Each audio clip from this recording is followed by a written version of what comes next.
క్షీరసాగర మదనం జరిగే సమయంలో శ్రీ మహావిష్ణువు కూర్మావతారంలో ఈ ప్రదేశానికి వచ్చి శివలింగాన్ని పూజించారు.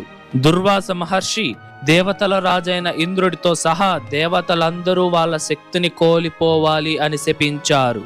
ఈ ప్రదేశంలో పరమేశ్వరుడు వృద్ధుడి రూపంలో వచ్చి భిక్షాటన చేసి ఆకలితో ఉన్న సుందరర్ నాయనార్ వారి కడుపును నింపారు.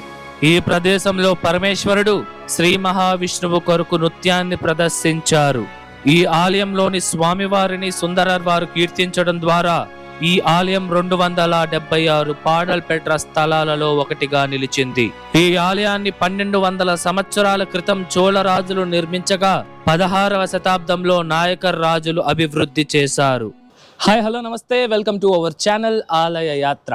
ఈరోజు మనం ఒక అద్భుతమైన శివాలయాన్ని అయితే దర్శించబోతున్నాం అన్నమాట. ఇంతకీ ఏంది ఆలయం అంటే శ్రీ కచబేశ్వర స్వామి వారి ఆలయం. ఈ ఆలయం తమిళనాడు రాష్ట్రంలోని కాంచీపురం జిల్లాలో ఉన్న తిరుక్కచ్చూర్ అనే ఒక గ్రామంలో అయితే ఉందన్నమాట.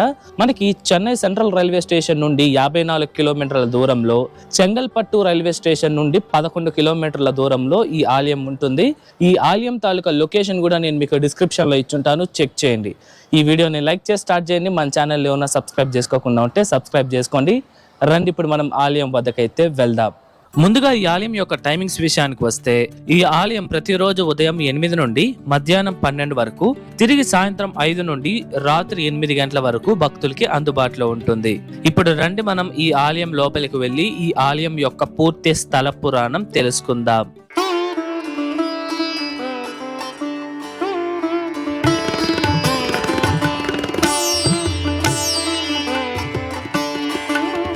పూర్వం ఒకసారి దుర్వాస మహర్షి దేవతల రాజైన ఇంద్రుడి వద్దకు వెళ్లి తన దగ్గర ఉన్న పవిత్రమైన పూమాలను బహుమతిగా ఇచ్చారు. అప్పుడు ఇంద్రుడు ఆ పూమాలను తీసుకొని తన వాహనమైన ఐరావతం పైన వేస్తారన్నమాట. ఆ మాల తాజాగా ఉండడంతో తేనెటీగలు ఆ పుష్పాలలో ఉన్న మకరందాన్ని తాగేందుకు ఆ మాలపై వాలింది. దాంతో ఐరావతానికి చిరాకు వచ్చి ఆ మాలను నేలపైకి విసిరేసింది. ఇది చూసిన దుర్వాస మహర్షికి విపరీతమైన కోపం వచ్చి ఇంద్రుడితో, మీ దేవతలకు ఎందుకు అంత అహంకారం? పైగా నువ్వు వాళ్ళకి రాజు అని నీకు కూడా అహంకారమా? నీతో సహా దేవతలందరూ వాళ్ళ యొక్క శక్తిని మరియు జ్ఞానాన్ని కోల్పోనుగాక అని శపించి దుర్వాస మహర్షి అక్కడి నుండి వెళ్లిపోయారు. ఈ సంఘటన జరిగిన కొన్ని రోజులలో దేవతలకి మరియు రాక్షసులకి యుద్ధం జరిగింది. ఆ యుద్ధంలో రాక్షసులు రాజైన బలి చక్రవర్తి చేతిలో దేవతలు ఓడిపోయారు మరియు రాక్షసులు ముల్లోకాలను స్వాధీనం చేసుకుని ఋషులను మహర్షులను ఇబ్బంది పెట్టడం మొదలు పెట్టారు. ఇక అప్పుడు దేవతలందరూ కలిసి వైకుంఠంలో ఉన్న శ్రీ మహావిష్ణువు వారి వద్దకు వెళ్లి వాళ్ళ సమస్యను తెలియజేసుకున్నారు. అప్పుడు విష్ణువు దానికి పరిష్కారం జరగాలి అంటే సముద్ర మదనం చేయాలి. అలా చేయడం ద్వారా ఆ సముద్రం నుండి అమృతం వస్తుంది. దాన్ని తాగడం ద్వారా మీ శక్తులను మరియు అమరత్వాన్ని తిరిగి పొందవచ్చు అని చెప్తారు. కానీ ఇందులో ఒక చిన్న చిక్కు ఉంది. అదేంటంటే ఈ మదనం జరగాలంటే ఒకవైపు రాక్షసులు కూడా ఉండాలి అని చెప్పి రాక్షసుల్ని కూడా ఒప్పించండి అని ఆదేశించారు. దేవతల రాజైన ఇంద్రుడు రాక్షసుల రాజైన బలి చక్రవర్తి వద్దకు వెళ్లి ఈ సముద్ర మదనంలో మీ అసురులు కూడా పాల్గొనండి అని చెప్పగా బలి చక్రవర్తి మరి మాకేంటి ప్రయోజనం అని అడుగుతారు. మీరు కూడా ఈ సముద్ర మదనంలో పాల్గొని అమృతాన్ని పొందవచ్చు అని మాటిస్తారు. సరే అని అసురులు కూడా అంగీకరించిన తరువాత సముద్ర మదనం మొదలవుతుంది. అప్పుడు మందర అనే కొండని కవ్వంగా, వాసుకి అనే పాముని తాడుగా ఉపయోగించి చిలకడం మొదలు పెడతారు. దేవతలు ఆ పాముకు తోక వైపుగా ఉండగా రాక్షసులు పాము తలపైన ఉండి చిలుకుతారన్నమాట. మొదటిలో దేవతలు మరియు రాక్షసులు సరిగ్గా చిలకనందు వలన ఆ మందర అనే కొండ దాని సమాంతరం కోల్పోయి మునిగిపోవడం మొదలవుతుంది. అప్పుడు ఆ కొండ మునిగిపోకుండా దానిని కాపాడేందుకు శ్రీ మహావిష్ణువు వారు తన దశావతారాలలో 2వ అవతారమైన కూర్మావతారాన్ని ధరించి ఆ కొండ దిగుభాగానికి వెళ్లి ఆ కొండ మునిగిపోకుండా వాటిని రక్షిస్తారు. ఇలా స్వామివారు కూర్మావతారం ధరించి మందరకొండ కింద భాగానికి వెళ్లే ముందు స్వామివారు కూర్మ రూపంలో ఈ తిరుక్కచ్చూర్ అనే ప్రాంతానికి వచ్చి ఇక్కడే ఒక చిన్న నీటి బుగ్గను ఏర్పాటు చేసి ఆ నీటిలో స్నానం చేసి ఈ సముద్ర మదనంలో ఆ కొండ మునిగిపోకుండా ఉండాలని మరియు తనకు మరింత శక్తి కావాలని ఇక్కడ ఉన్న స్వయంభూ శివలింగాన్ని పూజించారు. ఇందుచేతే ఈ ఆలయంలో ఉన్న స్వామివారిని కచబేశ్వరర్ అని, ఈ ప్రాంతాన్ని తిరుక్కచ్చూర్ అని పిలుస్తారు. కచ్చబం అంటే తాబేలు అని అర్థం. ఈ ఆలయంలోని మరొక పురాణం ప్రకారం పూర్వం సుందరర్ నాయనార్ చెంగల్పట్టుకి దగ్గరలో ఉన్న తిరుక్కలుకుండ్రం అనే ప్రాంతంలో ఉండే వేదగిరీశ్వరర్ స్వామివారి ఆలయాన్ని దర్శించి తన తీర్థయాత్ర భాగంగా ఈ ప్రదేశానికి వచ్చారు.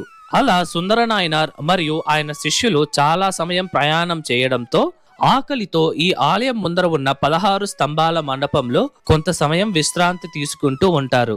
ఇలా తన భక్తుడి దుస్థితిని చూసి చలించిపోయిన పరమేశ్వరుడు వృద్ధ బ్రాహ్మణుడి రూపంలో వారి ముందుకు ప్రత్యక్షమై సుందర నాయనార్ వారితో, మీరు చూడడానికి అలిసిపోయినట్లు మరియు ఆకలితో ఉన్నట్లు ఉన్నారు, మీరు ఇక్కడే ఉండండి, నేను వెళ్లి మీకు ఆహారాన్ని తీసుకొని వస్తాను అని చెప్పి స్వామివారు ఆ వృద్ధ బ్రాహ్మణుడి రూపంలో ఈ తిరుక్కచ్చూర్ గ్రామ వీధుల్లో భిక్షాటన చేసి కొంత ఆహారాన్ని సేకరించి సుందర నాయనార్ వారికి మరియు ఆయన శిష్యులకు ఆహారాన్ని ఈ ప్రాంతంలోనే పెట్టారన్నమాట. తరువాత సుందర నాయనార్ ఆహారం పూర్తి చేసుకున్న తరువాత చూస్తే ఆ వృద్ధ బ్రాహ్మణుడైతే కనిపించడు. దాంతో ఆ సుందరర్ వారు ఈ ప్రాంతం మొత్తం వెతకగా ఆయన ఎక్కడా కనిపించారనమాట. ఇక సుందర నాయనార్ వారు ఆ వృద్ధుడు ఎవరో కాదు, సాక్షాత్తు పరమేశ్వరుడే అని గ్రహించి తన ఆకలిని తీర్చేందుకు మహాశివుడు భిక్షగాని రూపంలో వచ్చి భిక్షాటన చేసి మరీ నా ఆకలిని తీర్చారు అని ఆశ్చర్యపోయి ఎంతగానో సంతోషించి స్వామివారిని కీర్తిస్తూ పద్యాలను కూడా పాడారు. ఈ ప్రాంతంలో సుందరర్ వారికి ఆహారాన్ని పెట్టడానికి పరమేశ్వరుడు భిక్షాటన చేస్తూ తిరుగుతున్నప్పుడు స్వామివారు ఇంటింటికి వెళ్లి ఇరందా అని అడిగారు. తమిళంలో ఇరందా అంటే భిక్షాటన కోరడం అని అర్థం అన్నమాట. ఇందుచేతే ఈ ఆలయంలో స్వామివారికి ఇరందీశ్వరర్ అని పిలువబడే ఒక ప్రత్యేక మందిరం కూడా ఉంది. ఇదే ఆ మందిరం. అలాగే ఈ ఆలయంలోని స్వామివారిని బ్రహ్మదేవుని మానసపుత్రులైన సనక మరియు సనందన కూడా పూజించారు. ఈ ఆలయంలో పరమేశ్వరుడు లింగం రూపంలో స్వయంభుగా వెలిశారు. ఇక్కడ స్వామివారిని కచ్చబేశ్వరర్ గా పూజిస్తారు. అలాగే స్వామివారికి మరొక పేరు కూడా ఉందండి, అదే విరుంతింటేశ్వరర్. ఈ పేరు ఎలా వచ్చిందంటే స్వామివారు ఈ ప్రదేశంలో సుందరర్ నాయనార్ వారికి విందుని పెట్టారు కనుక స్వామివారికి ఈ పేరు వచ్చింది. అలాగే శివరాత్రి, మాస శివరాత్రి మరియు ప్రదోష కాలంలో స్వామివారికి అయితే పూజలను ఘనంగా నిర్వహిస్తారు. ఈ ఆలయంలో అమ్మవారు ప్రత్యేక మందిరంలో దర్శనమిస్తారు. ఇక్కడ అమ్మవారిని అంజనాక్షి అమ్మన్ మరియు కనుమునై అమ్మై అని కూడా పిలుస్తారు. అమ్మవారు నిలబడి ఉన్న భంగిమలో 4 చేతులతో బ్రహ్మాండంగా దర్శనమిస్తారండి. ఈ అమ్మవారు తన భక్తులను తన కళ్ళులా కాపాడుకుంటారు కనుక అమ్మవారికి అంజనాక్షి అమ్మన్ అనే పేరు వచ్చింది. ఈ ఆలయంలోని కచ్చబేశ్వరర్ స్వామి వారిని 63 మంది శైవ నాయనార్లలో మొదటివారైన సుందరర్ తన పద్యాలతో స్వామివారిని కీర్తించి తెవ్వారంలో లిఖించడం ద్వారా 63 మంది శైవ నాయనార్లు చే ప్రతిపాదించిన 276 పాదల్ పెట్ర స్థలం లేదా 276 పాదల్ పెట్ర శివాలయాలలో ఈ ఆలయం కూడా ఒక్కటి. ఇదివరకే మన ఛానల్లో దాదాపు 22 పాడల్ పెట్ర స్థలాలను అయితే దర్శించాము. ఆ వీడియోస్ ఎవరైనా చూడకపోయింటే మన ఛానల్ ప్లేలిస్ట్ లో ఉంటుంది, చెక్ చేయండి. ఇప్పుడు మనం ఈ ఆలయ తీర్థాన్ని చూద్దాం రండి.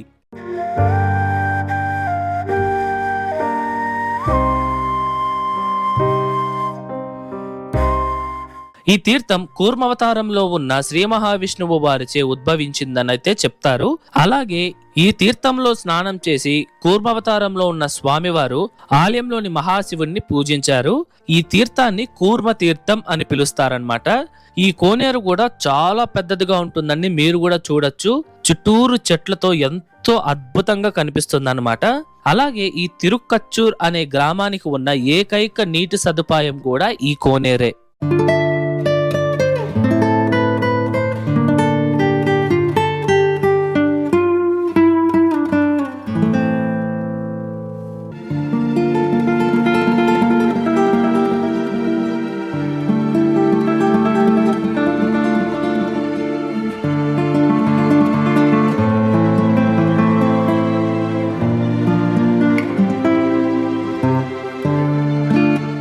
ఇప్పుడు మనం ఈ ఆలయం యొక్క పూర్తి నిర్మాణ చరిత్రను తెలుసుకుందాం. ఈ ఆలయాన్ని మొదట 7 నుండి 8వ శతాబ్దం అనగా దాదాపు 1200 సంవత్సరాల క్రితం చోళరాజులు నిర్మించారు. ఆ రాజులు ఆ సమయంలో ఈ ఆలయాన్ని పూర్తిగా రాతితో నిర్మించడం జరిగిందండి. మనకి ఈ ఆలయం మొదట్లో ఎటువంటి గోపురాలైతే ఉండవు, కేవలం ఈ మొట్ట గోపురం మాత్రమే కనిపిస్తుంది. ఈ గోపురం నుండి మనం లోపలికి రాగానే ఎడమ వైపున ధ్వజస్తంభం, బలిపీఠం మరియు అద్భుతమైన నంది, అలాగే నంది మండపం కూడా మనం దర్శించుకోవచ్చు. ఇక్కడే మనకి 27 స్తంభాలతో అద్భుతమైన శిల్పకళా నైపుణ్యత కలిగిన ఒక బ్రహ్మాండమైన మండపాన్ని మనం చూడవచ్చు. ఈ 27 స్తంభాలను 27 నక్షత్రాలుగా భావిస్తారు. ఇక్కడే నటరాజస్వామి మందిరాన్ని కూడా మనం చూడవచ్చు. తమిళనాడులో ఉన్న తిరువట్రయూర్, తిరువారూర్ మరియు తిరువాన్మియూర్ అనే ప్రాంతాలలో ఉన్న నటరాజస్వామి వారు ఎంత ప్రత్యేకమో ఈ ఆలయంలో ఉన్న నటరాజస్వామి వారు కూడా అంతే ప్రత్యేకం.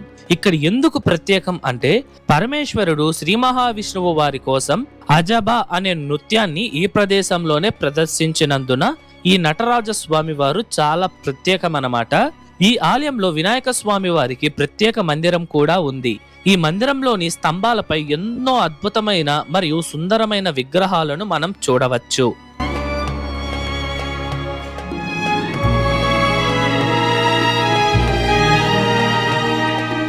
అలాగే సుబ్రహ్మణ్య స్వామి వారు వల్లి దేవయాని అమ్మవార్ల సమేతంగా నిలబడి ఉన్న భంగిమలో ఒక ప్రత్యేక మందిరంలో మనకి దర్శనమిస్తారు.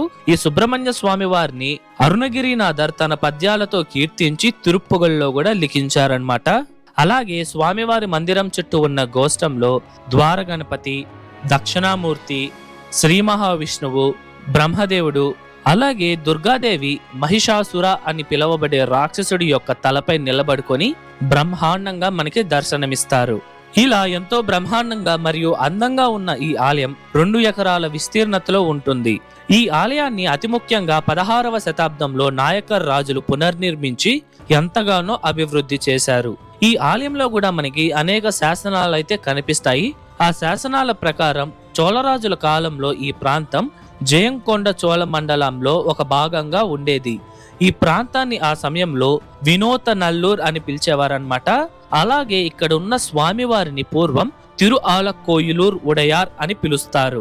అలాగే ఈ ఆలయంలో కులోత్తుంగ చోళ, రాజరాజ చోళ మరియు పాండ్యరాజైన మావర్మన్ సుందర పాండ్యన్, ఇతర విజయనగర రాజుల యొక్క శాసనాలను కూడా మనం చూడవచ్చు. అలాగే ఈ ఆలయ బ్రహ్మోత్సవాలు ప్రతి సంవత్సరం ఏప్రిల్, మే నెలల్లో దాదాపు 10 రోజుల పాటు అంగరంగ వైభవంగా జరుగుతుంది.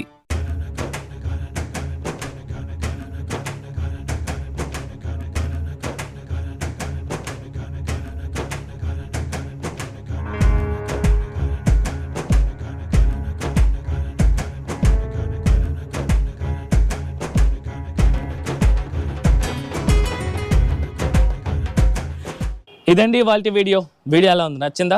ఐ హోప్ ఈ ఆలయం తాలూకా పూర్తి చరిత్ర మీకు అర్థమయ్యేలా చెప్పాను అనుకుంటున్నాను. మీకు ఎటువంటి డౌట్స్ ఉన్నా సరే మర్చిపోకుండా కమెంట్స్లో తెలియజేయండి, నేను మీకు పక్కా రిప్లై ఇస్తాను. అలాగే ఈ వీడియోకి ముందు మన ఛానల్లో 276 పాడుల్పెట్ర స్థలాలలో 2 తిరువేర్కాడు వేదపురీశ్వరర్ స్వామివారి ఆలయం, అలాగే చెన్నైలోని మైలాపూర్ అనే ప్రదేశంలో ఉన్న 2000 సంవత్సరాల క్రితం నాటి కపాలీశ్వరర్ స్వామివారి ఆలయాన్ని కూడా మనం దర్శించాము. ఈ వీడియోస్ ఎవరైనా చూడకపోయింటే వాటి లింక్స్ నేను మీకు డిస్క్రిప్షన్లో ఇచ్చుంటాను, చెక్ చేయండి. ఈ వీడియో ఎలా ఉంది, నచ్చిందా? నచ్చితే లైక్ చేయండి, మీ ఫ్రెండ్స్ అండ్ ఫ్యామిలీస్కి షేర్ చేయండి, అండ్ దయచేసి మన ఛానల్ని సబ్స్క్రైబ్ చేసుకోండి. మరొక అద్భుతమైన ఆలయం వీడియోతో మీ ముందరకు వస్తా. అంతవరకు మీ శివవరప్రసాద్ సైనింగ్ ఆఫ్.